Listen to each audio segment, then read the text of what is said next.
Welcome to Leetcode JavaScript, a channel where we solve every single Leetcode question using JavaScript. Today we have 523 contiguous subarray sum. This is a medium question. However, it has a notoriously low acceptance rate of below 30%. And the reason for this is that this question might be a bit more mathematical than algorithmic. So there's a good reason most Leetcoders don't get it right. But it isn't super hard to implement, so I'll explain. So given an integer array nums and an integer k, return true if nums has a contiguous subarray or size of at least 2, whose elements sum up to a multiple k, or false otherwise. And just give us the definition that x is a multiple of k if x is equal to n times k and the remainder of that is 0. There's a few examples for that. Here we have this following array and we have k equal to 6. Essentially, we want any subarray that has length at least 2 that is a multiple of 6. Right away, you can realize here 2 and 4 is 6, so that's relatively easy. And now, your first instinct may be just take a look at every single subarray and then calculate the remainder for each subarray, and if you find one with remainder 0, then you got your answer. And that could work, that's absolutely fine. However, that's not super efficient because it would require you at least O of n squared to do such an operation, and there's a better way to do that. So I gotta show it right now. So the first thing you're gonna need is a map.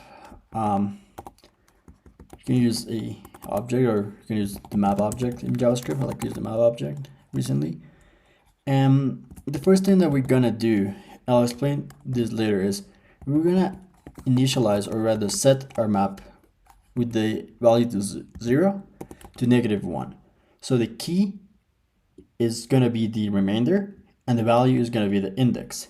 And the reason that we initialize the first one to 0 and -1 is to prevent us from having errors where subarrays of length 1 would be considered as true when we have the condition that the size has to be at least 2.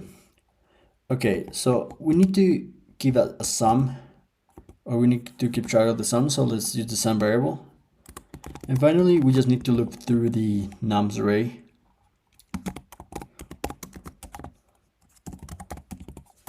So length I++, just a regular for loop to look through it. So we're gonna keep a sum as we go through the array. We're just gonna keep summing nums I whenever we look through a new element. And we need to check the following. We need to check whether the reminder that we're looking for already exists. And what is the reminder that we're looking for, you may ask? So here's where the intuition using the hash map or hash set works, and it goes something like this.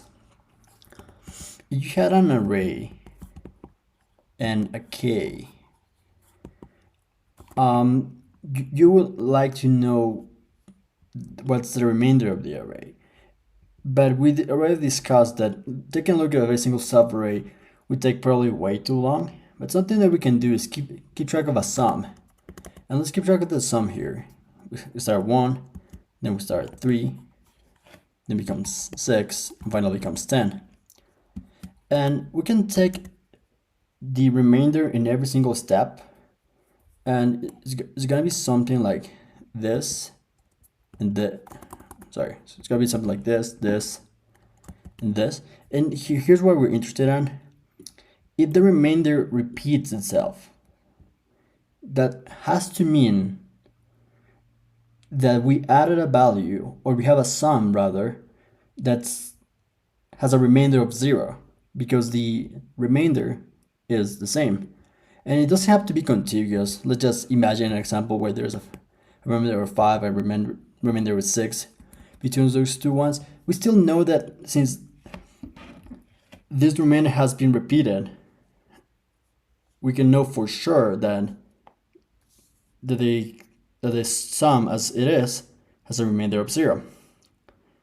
Now we need to look for this remainder every single time, But this is relatively simple. We simply let the remainder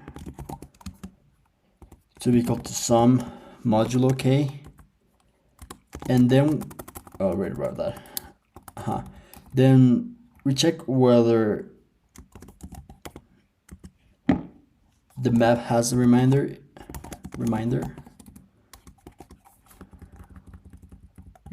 There you go. If it does not have the remainder, then we add the remainder to the map. And so remember, the key is going to be the index I.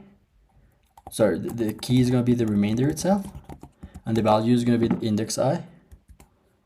And then we have an else if I minus whatever map that gets remainder.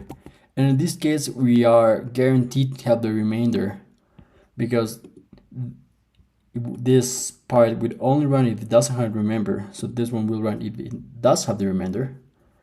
So if I minus map.getRemainder is greater than or equal to 2, and why greater or equal to 2?